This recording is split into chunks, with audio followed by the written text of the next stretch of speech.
All right. Well, to those who are here, thanks for coming. And for those who are online, thanks for joining as well. I'm Brian Vanderwend. I'm from the consulting group in the User Services section here in CISL. And this talk kind of represents the knowledge we've accumulated over the past, I guess, 10 to 11 months of being on Cheyenne. And hopefully, if you're still getting up to speed on Cheyenne, this will be helpful for you. So these are the things that I've found useful personally, but of course, I probably will miss some things that other people think are useful. So either, if you're here, just let me know that there's something that you want me to cover that I haven't, or if you're online, just do so in the chat, and we can talk about whatever you're interested in. The things that I intend to cover today are basically a quick timeline of the upcoming hardware transition, just so you know when we have important dates to consider. Some initial considerations: if you're brand new to Cheyenne, you're not really logged on, and you're still getting used to life on the new system. So how to load supported software. This is mostly similar to Yellowstone, but there's a couple little differences I want to point out. The big difference in terms of everyday usage is scheduling jobs using PBS, the PBS scheduler instead of LSF, and then using MPI libraries on Cheyenne for parallel jobs, which again is a little bit different than we've done on Yellowstone. So let's get started. So the important dates coming up. Right now we're here in early November. At the end of the month, beginning of December, the plan is to make Geyser and Caldera accessible from Cheyenne. This is something that we're testing out right now. So, by that point, we expect it to be accessible for all users. One little thing to note about this is that we plan to use we will be using the Slurm scheduler, which, of course, adds a third job scheduler. Will be only 2 job schedulers once Yellowstone goes away. This is just because we're moving the hardware from a vendor-supported situation to a situation where we support Geyser and Caldera's scheduler, so we're using an open source job scheduler to do so. So, given that, we plan to offer 2 training sessions on accessing the data analysis and visualization queues, the clusters, using Slurm. And we have those planned for December 4th and December 19th. And we'll put out more details through the Daily Bee in terms of what exactly that will cover and the times and the locations. So just keep an eye out for those. On December 31st, this is the big date. That's when Yellowstone will be decommissioned, be taken down, and the data analysis and visualization systems, Geyser and Caldera, will become accessible only from Cheyenne. So by that point, you'll need to have all of your scripts and things transitioned because you won't be able to submit them to LSF anymore. And then no hard and fast dates on these, but future plans beyond 2017 include the eventual procurement of a replacement for Geyser and Caldera, and also the integration of some solid-state storage into the Glade infrastructure.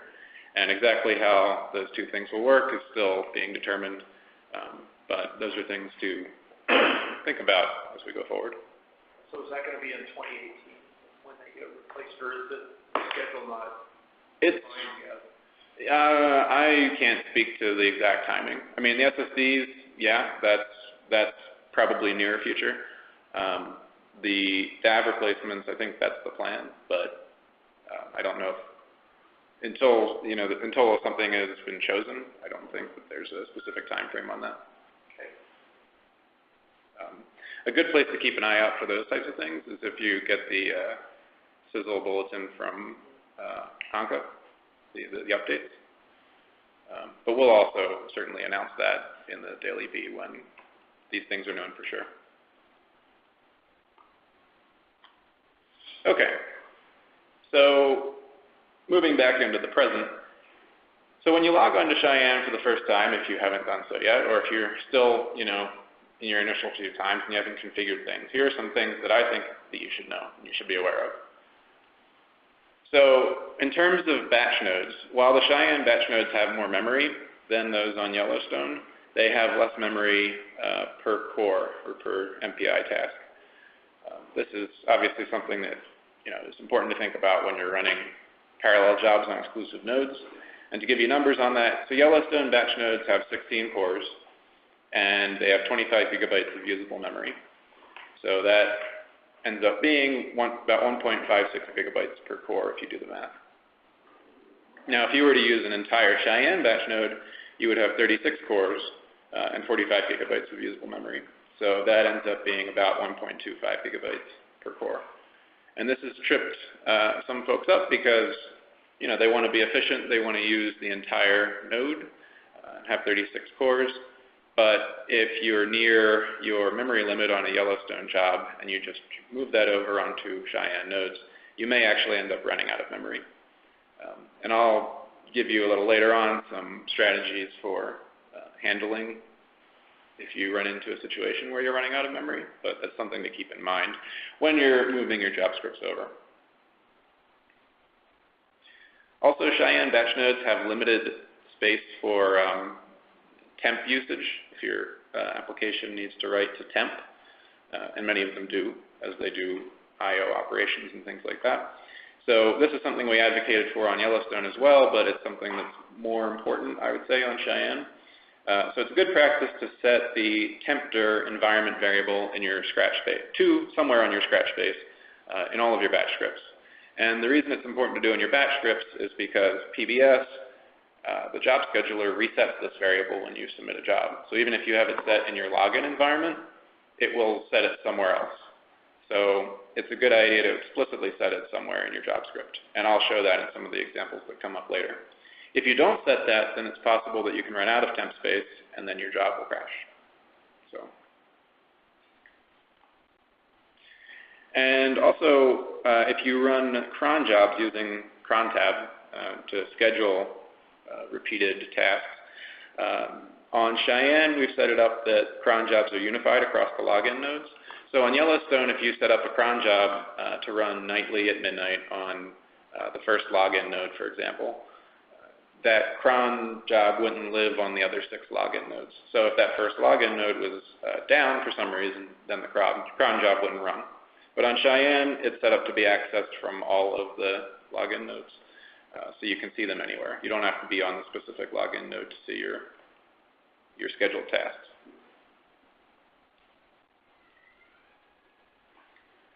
So this is something that I think we've announced multiple times, but it's still something to keep in mind for the next month. So Yellowstone and Cheyenne share home spaces. They also share work, project, and Scratch. They share everywhere on Glade. But home in particular is something to keep in mind because that's where you'll have all your settings files and startup files where you can customize your environment and customize the way your applications run. So that's handy because all those settings will immediately propagate to Cheyenne, but you have to be careful that if you have settings that are particular to something on Yellowstone, that they don't also get imported into your Cheyenne environment. Because that, at best you might have some aliases that don't make sense, but at worst you might have some settings that actually break programs you're trying to run.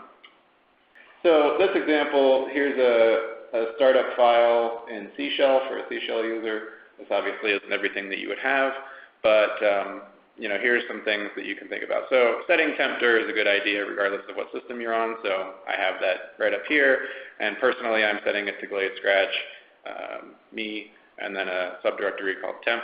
Now it's important to remember that if you're going to assign tempter to a location, that location has to exist. So you want to make that directory before you assign tempter there. Because if your job tries to write temporary files to a directory that doesn't exist, that will also cause your job to fail. Now down here I've set up some aliases that I personally find a little useful. There's certainly more interesting things that you can set in your startup file. But this alias here is basically making an LSF command act like a PBS command. And here I'm making a PBS command act like an LSF command. and I'll get into those differences a little bit later. But the idea is this bjobs command from LSF doesn't exist on Cheyenne, so it doesn't make sense to set that alias up there. So I have this if-else logic here that says if I'm on a Yellowstone login node, assign this alias. If I'm on a Cheyenne login node, assign this alias. So this simple if-else logic is a way to keep your startup settings separate between the machines. Now I also have this down here. I debated whether to talk about it because you generally don't want to show examples of things not to do, but we see this happen from time to time, and it's especially problematic when you're working between machines. So if you set this LD library path variable that basically tells Linux to use libraries in this directory, have them in your environment in case applications need them. In this case, I've decided to set my LD library path to this netcdf installation that I personally compiled on Yellowstone. The problem is that compiled netcdf library will probably not work well on Cheyenne because there are different system libraries that it might depend on. There's different hardware. There's different instructions in the processors. So it's very likely that if I set this up and I have this setting get activated on Cheyenne, it's going to break programs. So it's good to avoid anything like this that imports binaries and libraries into your environment unless you make them system specific. Yes? Question. In your login resource file, whatever it is, TCL or CCL, when you define environment variable, will that be carried on to the batch job?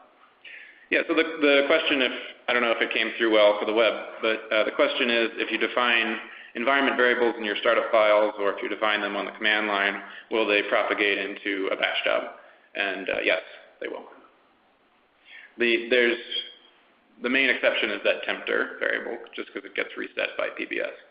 So that won't move forward, but other things you set should, which can be handy or can cause problems. But it's a good thing to keep in mind. Another thing to keep in mind is, or maybe just something to think about as you move from the one system to the other, is I think it's a good idea to be proactive and recompile the model codes or libraries that you've built for the Cheyenne hardware.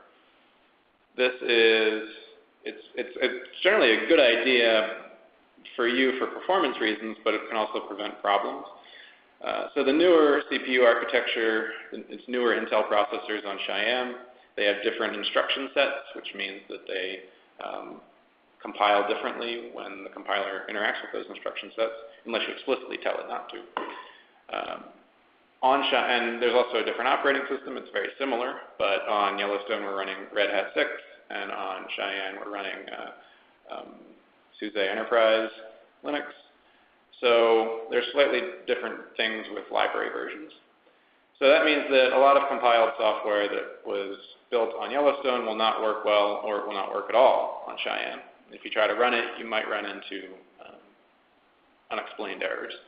So if you're in control of compiling something that you use, I think it's a good idea to just bite the bullet and recompile it for Cheyenne. And if you plan to actively work on both machines in the next month, then you might have versions for both. But obviously that will be an inconvenience that will resolve itself at the end of December. If your program uses MPI, for example CESM, then you're going to have to recompile. And that's because the default IBM MPI library that we have on Yellowstone is not available on Cheyenne. So you simply can't use a compiled version of an MPI program on both systems. So let's move on to accessing the software that CISL builds and is supported by us. So Cheyenne, just like Yellowstone, has module-accessible software. The library, however, is distinct from the one on Yellowstone, so the software that we offer has been explicitly built for Cheyenne, just as we recommend you do for your software. We've also made a small tweak to the way that we set up the module tree, and hopefully this will add a little bit of choice, flexibility, and clarity. So to kind of diagram the way this works, on Yellowstone, let's say you're at the compiler level here, and I pick Intel 12.1.5, which is the default. Then I'm going to see in the module tree all of the software that was built with Intel. So like the math kernel library from Intel, NetCDF, PNetCDF. And since PNetCDF is an MPI program, on Yellowstone it was built with the system IBM MPI, and that's all there is. That's what you'll see. So that's worked out pretty well, but we've noticed some issues. One is that if I load NetCDF here, even though it's accessible from Intel 12.1.5, it's possible that it was built with a different but compatible version of the Intel compiler. So you don't know exactly how it was built unless you look more closely at, say, the path of the binary or something like that. So we wanted that to be clear. So on Cheyenne, if I load the default Intel compiler, which is 17.01, I'll get this list of software. But things that show up here explicitly either were built with Intel 17.01 or we have tested and work with Intel 17.01. So it's compiler version specific instead of just compiler specific. Now it's the same exact type of command to load something by modules on Cheyenne. So you would just do module load Intel 17.01. And then you'll see that additional software if you do module avail or available. Now we've added a second layer, however, that has different MPI choices. So right now, for example, you can get SGIs, which is now HPE, but it's still called SGI MPT, version 2.1.5. There's the Intel MPI, version 2017, and then OpenMPI, and there are different versions of these available. But what you would do is you would load whatever MPI library you want to use, and then you would get another layer of modules, and for example, now you know that this PNetCDF was built with Intel 17.01 and it was built with OpenMPI 2.02. So simply by following the module tree, it should be a lot easier to tell how we've set up the software and how you should use it. For example, you wouldn't want to use this version of PNetCDF to build CESM and then try to run that CESM executable with SGI's MPI, because that won't be compatible. So that's something to keep track of. So there's flexibility, but there's also, a little work to keep track of how you've built things. Okay. Otherwise, the module system works pretty much as it did on Yellowstone. You can save module sets. You can list what you have available. All of these things should be very familiar to you if you've spent time on Yellowstone. So moving on to simple batch jobs. This is kind of the meat of the talk here. This is the biggest difference, the biggest area you'll have to make adjustments when you move from Yellowstone and LSF, the LSF scheduler, to the PBS scheduler on Cheyenne. So for an example, for comparison's sake, here is, of course, a LSF job script. You have these B sub job directives. Here we're setting the job name. It's a wharf job. You would submit your project code. I'm going to go on the regular queue. I'm asking for a, looks like it's a 30-hour job. So that's too long, but 144 tasks, and I'm going to have 16 per node. So that's using the entire node, which is the situation we talked about earlier, something to think about with memory. And then I'm logging the output and the error to this log file. And then I'm using IBM's MPI to run this MPI program, which is the wharf executable. So pretty simple job. Now this is the Cheyenne version with PBS.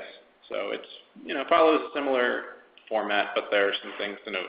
So obviously the directive name is different. So now we have hash PBS, same job name. Here when I specify my project, it's with -A. Just a little thing to remember. Same regular queue. The wall time, so PBS uses a slightly different format. Here I'm asking for a 30-minute job, which I think is what I intended to do over here, but this should be 00:30. So here it's hours, minutes, seconds, so you have a little bit more flexibility. Now this is the big difference. This is PBS's select statement format, and this is where you request the resources that you want in your job. Now in this case, we can break each of these colon delimited sections down. So when I say select equals 4, I'm asking for 4 nodes. When I say NCPUs equals 36, I'm asking for 36 cores. And then when I say MPI prox equals 36, I'm asking for 36 MPI tasks or MPI processes. These can be different. So I could ask for an entire node, but then only ask for, say, 18 MPI processes. That's perfectly fine. But when I ask for 4 nodes here, that means I'm getting the use of 4 exclusive nodes on the regular queue. This is equivalent to these 2 lines in LSF. Now, here I'm joining the output and the error logs, and I'm storing it to a log file, so also these 2 lines here are equivalent to these 2 lines here. Now, since we're offering multiple MPIs and we don't have a default MPI on Cheyenne, it's a good idea to load whatever MPI library you want to use in your job script. Here, in this example, I've used OpenMPI to compile WARF, so I want to load OpenMPI when I run WARF. I want those libraries to be in my environment in the job. Excuse me. I just asked you the question about environment passing through the bash nodes. Sure. For the module, it doesn't. If you have modules loaded in your login environment, they should propagate forward as well. Propagate forward? Yes. I just like to have it in the job script because that way I don't have to keep track. But if you have a default set of modules and you consistently use those will propagate. We have a question, Brian. Okay. In PDS, if we ask for fewer microprocessors and CPUs, say for memory issues, do we get charged time for CPUs that are not actually running? Okay, good question. It depends on the queue. So if you're on a queue that has exclusive use of the node, which is the regular queue in this case, you'll get charged for the entire node, even if you ask for less CPUs or MPI processes or OpenMP threads. If you're on, we also have a queue, and I'll show this later, the share queue, which is non-exclusive. And there, if I ask for the use of, say, 6 CPUs and 6 MPI processes on one node, then I'll get charged for those 6. And I'll get charged for the CPU usage on those 6. So it depends on whether you're in the shared queue or whether you're in the exclusive regular queue. Thank you. Thanks. Well, you're welcome. Another quick question. For the PBS, for the log, can you make dynamic log name? Yeah, there are macro type variables that you can put in there. I haven't used that syntax personally in a while, so I'd have to look it up, but it is documented. Yeah, I didn't find what I found for LSF, but not for the PBS. Okay. Yeah, that would be another thing that I would say, you know, if you want us to help you find documentation or just help you work through it, then maybe send an email to CISL Help and we can share the syntax. So another thing, as I said before, it's a very good idea, in my opinion, to assign the tempter variable to somewhere that you own. Scratch is a very logical place, and I like to have it in a subdirectory so I don't have these temporary files filling up my Scratch directory and making it messy. Since it's in Scratch, they'll get purged after 45 days, so if you're not close to your space limit, then you don't even really have to worry about manually deleting them. Of course, if you are close to your space limit, that's something you have to consider, because if you have temporary files getting written there and you hit your quota, that's another way to basically cause the job to fail, because you'll run out of space to write to. But I think it's more likely that you'll run out of space in the small allotted amount of temp space on the node, on the batch node, than you will in your Scratch. And then finally here I'm running WARF with OpenMPI, so I'm just running mpirun, telling it the number of tasks, and setting the executable. So you can certainly make job scripts that are more complicated than this, but the basic layout should look something like this. And the directives here, along with these caveats of specifying an MPI library if you're using MPI, and assigning tempter, those are the kind of the things to remember in a Cheyenne job.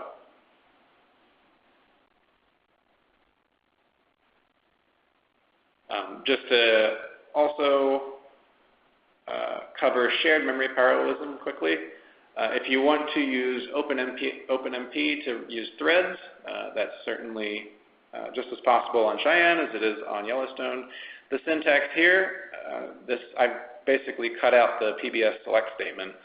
So here I'm asking for one node, and that makes sense because I'm only using shared memory parallelism, so it can't talk between nodes.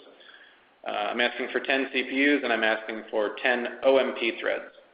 And that setting, PBS takes whatever you tell OMP threads, and it basically assigns that number to the OMP num threads variable, which OpenMP recognizes. So that's just a little shorthand in your select statement. And then when I run the threaded executable, it will run with 10 threads in the job. And if you want to get more exotic and you have a hybrid MPI OpenMP program, that's also pretty straightforward to set up with PBS. So here in the select statement, I'm asking for 2 nodes, 36 cores, so I'm using the entire nodes. But on each node, I have 2 MPI processes, and then I have 18 threads. So 2 times 18 equals 36. The math adds up. And that's how I'm doing my parallelism in this hybrid job. Now, this resource request will get propagated forward and be used by the MPI library and the executable. Here I'm using SGI MPT, and you'll notice that the MPI run script is different than with OpenMPI, so these are things that you have to keep track of depending on which MPI library you wish to use. And that's all documented on our online documentation, which I'll point out later. And then I'm running the executable with this little helper script that SGI includes for hybrid programs. Now, something to remember if you're using threads. If you don't set OMP threads in your resource request here, PBS will default the value of the number of threads to NCPUs. So if I hadn't set OMP threads here, I would actually get 36 threads with 2 MPI processes, and then I would technically have basically a situation where I've oversubscribed the nodes, or the node, and my performance will probably go down because I'm asking for more threads times processes than I have cores available, so they're going to have to swap threads back and forth between cores, and I'm going to get resource contention. So just keep in mind that if you're using threads, it's a good idea to explicitly set this and not rely on other settings. So what's the difference between an MPI task and a thread? So that could be the subject of a whole tutorial that I think we've thought about for a while offering, so we probably should.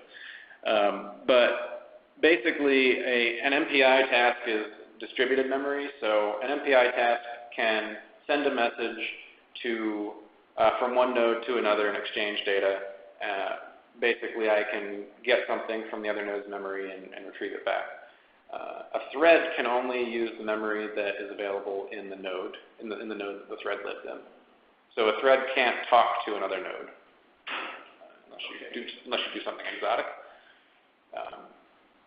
Now, a hybrid program can be useful because there I have threads where I only want to look at the memory within the node I'm in. So if you say, let's say you have a model domain and you've split it up by the nodes into a grid. In that case, maybe I only care about talking between my little subsection of the domain, and threads would be useful there. But eventually I have to have things that advect between the sections of the grid moved. So that's where the MPI tasks would come in. Okay. Yeah, thanks. You're welcome. Yeah, that's a whole a whole long day-long tutorial there. But definitely an interesting topic related to the way the large models here work.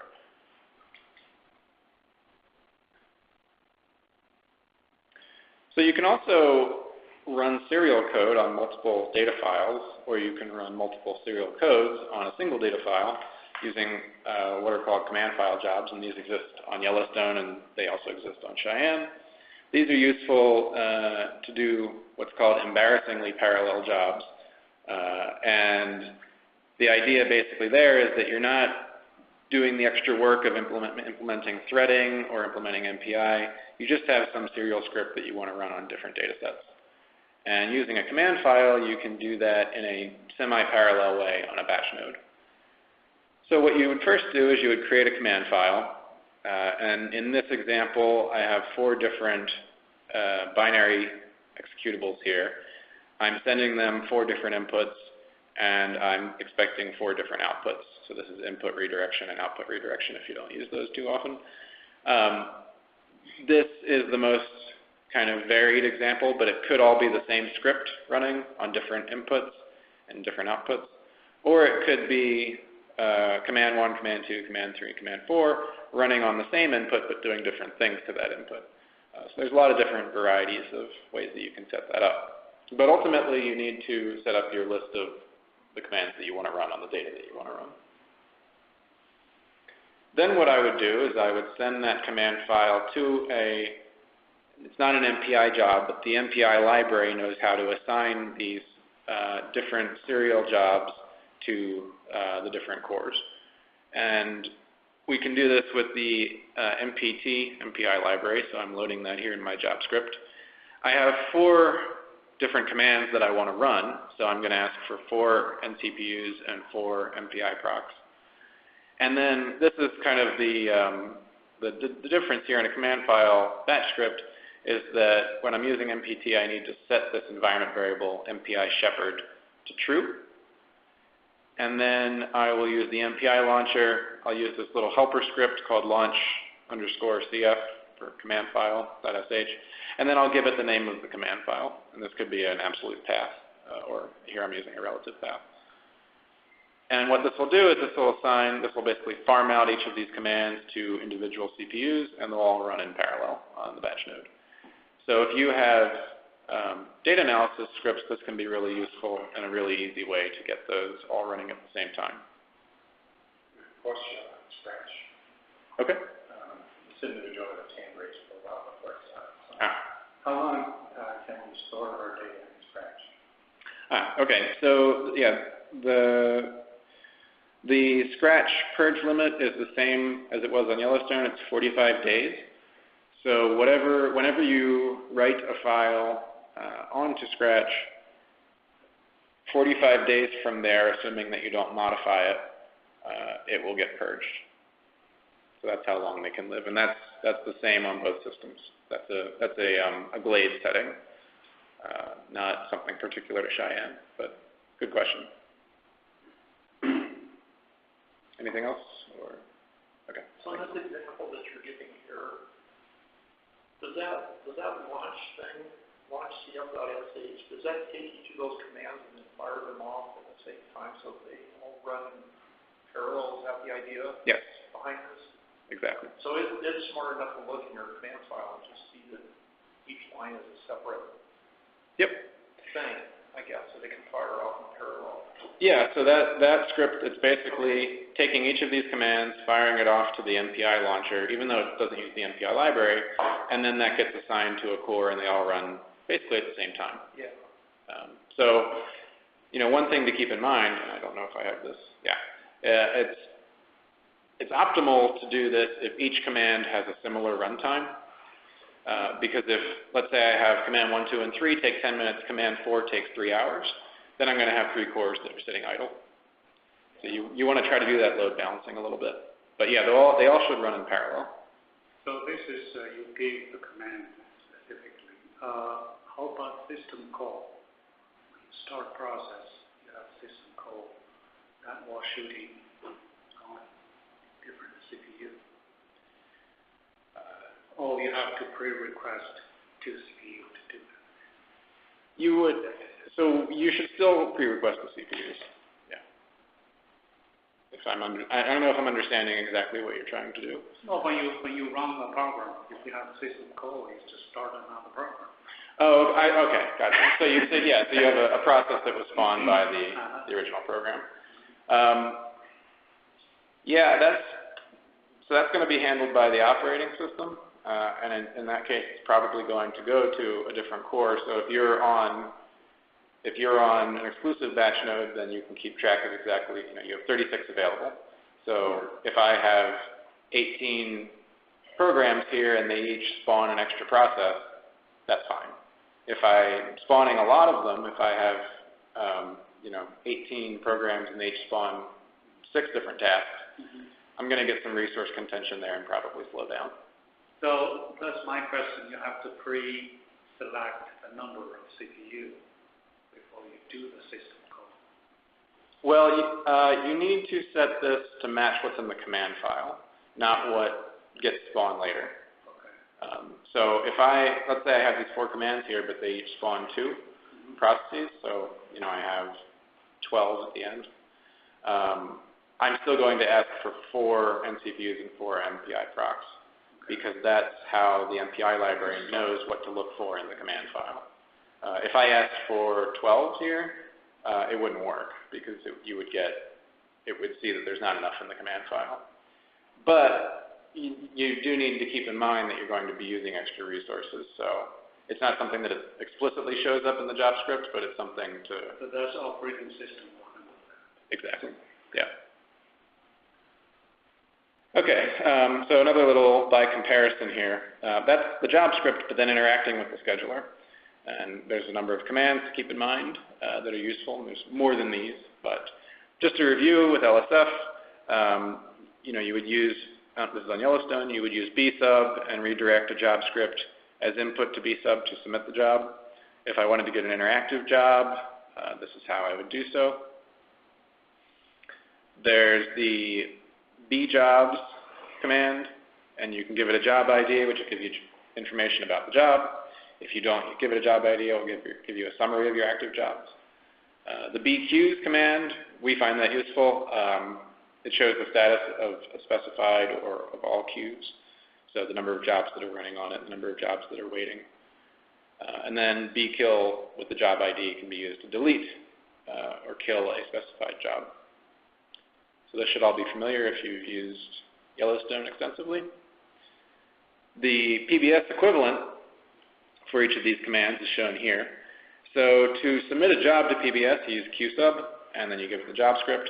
One thing that I like to do, at least in the time that we have both systems online, is to have my postfix for the jobs be .pbs or .lsf. That just helps me keep track. To get an interactive job, here's the syntax. So you do qsub-i, that's the interactive part. You have a resource request here. So here I'm asking for a whole node, which you actually can't do on share. So you can ask for a maximum of 18 on share. But you could ask for an interactive session on an exclusive node too and get the entire node. Here I'm asking for the wall time, queue, and project. Now, we in-house have created this helper command called QInteractive, and all you have to give that is your project code. And by default, it will give you a 1-core job for 1 hour on the share queue. So that can be handy to quickly get an interactive session going off of the login node. There's qstat here with a job ID. So here you can query information about a job. Here's qstat-user with my username. This is how I get a summary of my active jobs. If you don't give it a user, it's going to give you every job in the system. So that can be fun to look at, but it's not as handy, I would say. qstat-Q will give you the queue status, and you can specify a queue here. And then qdel with the job ID is how you delete or kill a specified job. Can we run our program from the middle part again if the job is killed for some reason? Okay, so the question is, can a job be started from the middle if it gets killed? That depends on your application. So if your application has checkpointing, where it's basically writing out, say, restart files, like WARF and CESM can do this, you can then submit the job again and tell your application to start from the midway point. But there's no mechanism from the job scheduler itself to restart a job midway through, because once that job is either killed or it fails, the data that was being worked on is basically lost because it was in memory. So that's application dependent. And if you're unsure, then it's definitely a good idea to look into the details of whatever you're running and see if it has either restart functionality or checkpointing. So quickly here, I just want to show the Cheyenne job submission queues. If you've used the queues on Yellowstone, this will look very Spartan. That's partially because of the way PBS does queues. It's easier with the way it does priority to have less queues. So this may change in the future, but this is the way it is right now. So we have the share queue, which has a 6-hour wall clock. You can ask for up to half of the node. 6-hour maximum wall clock and half of a node maximum, so 18 cores. We intend this to be for interactive use for debugging and other tasks on a single shared high memory 128 gigabyte node. The regular queue is where most jobs will run, at least that's our intention. You can ask for up to 1,152 nodes, a pretty big job, and up to 12 hours. And these are exclusive use of the node. So this is very similar to the regular queue on Yellowstone. Now right now, for a very limited time, we have the economy queue, which is the same exact thing as regular, but with a 30% reduced charging rate. So it behooves you to submit to economy while it's there, but it's going to go away soon. The idea was to encourage people to migrate from Yellowstone, and since a lot of folks have done that by now, I think it's kind of outlived its purpose. The share queue is unique in here because it provides a login node environment, and that enables you to compile software on one of these shared nodes, which you can't normally do on an exclusive batch job. But if you want to do something like compilation on an exclusive regular job, you can do that by asking for a login node environment, and this is the little setting hash pbs-l inception equals login. And that'll basically give you that login node environment on a batch job. Yes? Another question. On Yellowstone, if the project was in overrun state, went into the standby queue, what will happen in Cheyenne in a case like that? Yeah, so this is something that we've definitely had questions about. Right now, there is no standby mechanism. So if your project can't be submitted to, the job submission gets rejected. I'm pretty sure that's something that it's a known deficiency in the way the queues are set up right now. So I think there's work to get something like that in place, but I don't have any sort of estimate on when that would be in place. Yeah, there's no standby queue as of right now in Cheyenne. Okay, so this is getting to your question about looking at historical jobs. So we have two helper scripts. First, for running jobs, if you want to inspect output or error logs from a running job while it's running, we've created this command qpeek, which is equivalent to the LSF command bpeek. And by default, if you give it a job ID, it will show you the output log. If you give --error, it will show you the error log instead. And if in your job script you've joined those two logs, if you just ask for the output log, you'll get both. So that can be handy if you want to see the progress of your job before it's finished. And then to get a list of finished jobs from today, along with basic resource usage stats, we've created this command qhist with -u user. It will give you a list of all the jobs that you've run today. Now, there's this -d option, which allows you to query up to n days back. So if I want to look at the jobs I've run in the last 5 days, I would just do -d 5. And this can go back, as far as our logs go back. So if you run a lot of jobs, it can become a long list. But by default, it will show you what's run in the past day.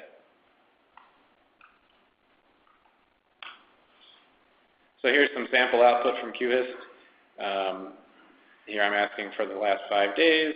So I can see that I have these 6 jobs in the economy queue. They were using 18 nodes. Here's the submit time, and this is day, hour, 24-hour clock. Here's the start time of the job and the finish time of the job. The approximate memory usage per node, the approximate CPU usage per node, and the wall time used in seconds. So this will give you kind of a quick summary of what your job used. And finally, this is a recent addition to QHIST. If you use this -- failures option, it will only list the jobs that have failed, so that have non-zero exit codes. And this can be useful, first, just as a quick check to see if you've had jobs that have failed according to the job scheduler. And also, if you're trying to look for any sort of commonality, maybe you're running out of memory or something, then that can be useful to do some diagnostics on your part. So, speaking of memory, as on Yellowstone, you can spread your tasks across more nodes, as somebody asked before, to enlarge the job memory pool. So let's say I have a job where I ask for 2 nodes with 36 cores and 36 MPI processes, and I'm running out of memory. So one thing I can do is I can spread that same number of MPI tasks across 4 nodes and only ask for half as many tasks on each node. And that'll effectively double the amount of memory that my application has available, assuming it balances the memory usage well across the nodes, which, like our large models do pretty well. So that's one approach. Another approach on Cheyenne, so Cheyenne has nodes it has a subset of the nodes with 109 gigabytes of usable memory. The normal ones have about 45 gigabytes. So you can request these nodes instead in your job. Now, that's nice because I'm not asking for double the number of nodes, so it doesn't charge me as much. But you have to remember that this is a subset of Cheyenne, so if all of those nodes are occupied, it might take your job longer to get through the queue if you're putting restrictions on which nodes it can run on. So it's just something to keep in mind. It's kind of a queue time versus charging deliberation. But those are 2 ways to increase the amount of memory that your job has available to it. And just a plug for this utility that you can use, and we have documentation about this on the online resources. There's this peak mem usage utility, and you can use that to determine the memory footprint of your application. The key about this, though, is it will only give you output if the job succeeds. So you first have to get past your job failing if it's running out of memory to actually profile how much memory it's using.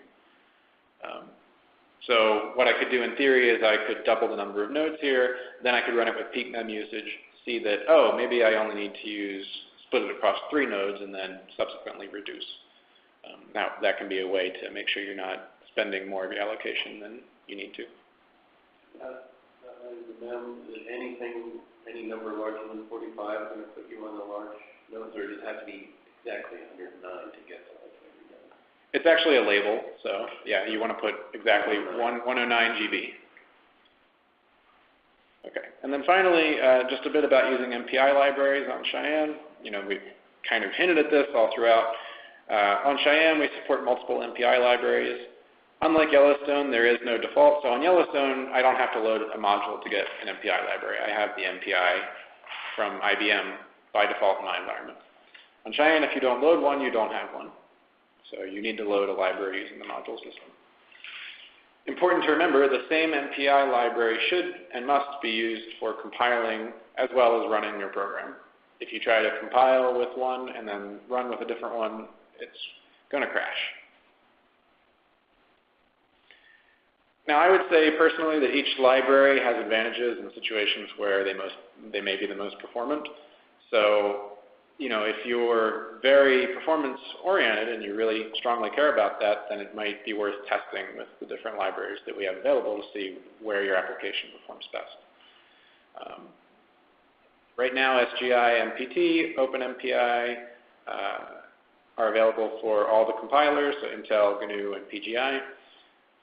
Intel MPI is only available with the Intel compilers, and that makes sense. They like to package things together. But you'll see these when you load the compilers. You'll see the different MPI libraries available in the available modules. Good question, Brian. Okay. How can we set our email notification just to get the status of a job, whether it's done or killed? Okay, it's a good question. Let me hop over here and make this much bigger. And unfortunately, I can't get on Cheyenne to show you exactly, but it's visible.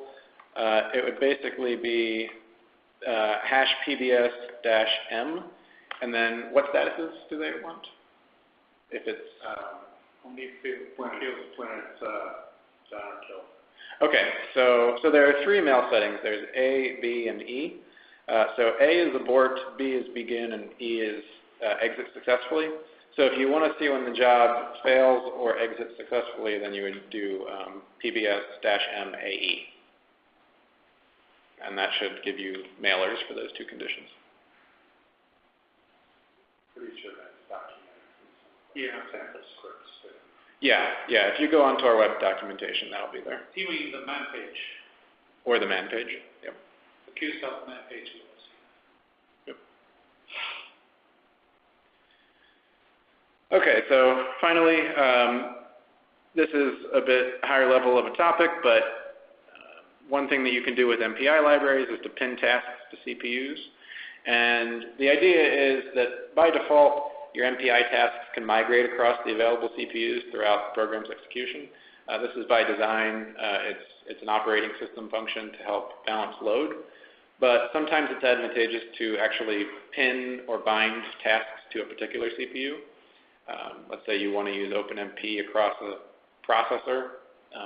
You want to make sure those threads aren't moving around. So that's application dependent. But if you're interested in doing that, SGI, for their MPI library, provides two helper commands for pinning. Here's an example. This is an example that I showed before. And it's this omplace command that's their helper command to basically pin tasks to CPUs. And we document this pretty extensively on our web documentation. But I just wanted to point it out so that people know it's available. And you can do this with OpenMPI, you can do this with Intel MPI, and if you look at their manual pages or their online documentation, you can see how to do pinning with those libraries as well. If you want to run an MPI job with MPT on the share queue, there's a couple caveats here. It works a little differently than on the exclusive nodes. So you need to set the MPI use array environment variable to false in the batch script, and you should use mpirun instead of mpixec MPT. So this is particular to the MPT library, but it's good to know. So here's an example share queue job script where I'm using MPI. So I load MPT, I set this variable to false, I still set my tempter to my scratch space, and then I do mpirun, I tell it to use the current host name, and then I say I want 8 processes, and I'm running my program, which in this case is real.exe. So a lot of people don't even use MPI on the share queue, but if you want to use it, you just have to do those couple additional steps. Okay, so finally, we've hinted at this a few times recently. If you want to see our extensive online documentation on Cheyenne, the simple way to do it is just go into a search engine and type CISL and Cheyenne, and the first link that should come up is this one. And if I click on it, it takes me to our overview page on the resources. And a lot of the stuff that I covered here is explained in these pages in more detail. So let's say if I wanted to learn more about doing, say, process binding, I can go to this subpage here, and I can read a lot about SGI's omplace command with the different options that are available. Obviously, way too much to talk about in a 1-hour talk, but that's a good first resource to go if you have questions about usage on Cheyenne. And if there's something on there that you feel needs to be covered that's not currently covered, or you have questions, definitely let us know. And to that point, if you have any sort of questions about the systems, you can visit this page, Getting Help. You can walk into our consulting suite here in the Mesa Lab if you're here. Otherwise, you can send a help ticket by email. You can call us by phone. If you have specific questions from today that didn't come up in the talk, that come up later, or if you have feedback for me, you can email me directly here. And then, of course, if you have science questions, say how to configure your CESM or WRF case, I would say consult the relevant support resources there, because that's really not our area of expertise in the consulting group. But if you have technical questions, definitely send them our way. Will Geyser and Caldera, they still have a Yellowstone-like module structure and runtime environment, or will they look Right. So the question is, what will the software stack and what will the module environment look like on Geyser and Caldera after we integrate it into Cheyenne and after it gets disconnected from Yellowstone? So, specific details about that we'll talk about in that training, but it should look similar to as it does now. So it should have the same environment basically. LSF won't be there anymore because that's tied to Yellowstone. But in terms of the built software, it should look like the stuff that's available now. So it'll look more like a Yellowstone software stack. So that will probably incompatibility could persist. Yes, and for that reason, your environment from Cheyenne won't propagate into a DAV batch job. Does that mean we'll have like the exact GUI command? Yeah, it will probably have a slightly different name, but yeah, we'll have helper scripts that make accessing it a little easier. I'll stay here for online questions, but for the folks who are here, thanks for coming. If anything comes up, after the fact, then just send me an email.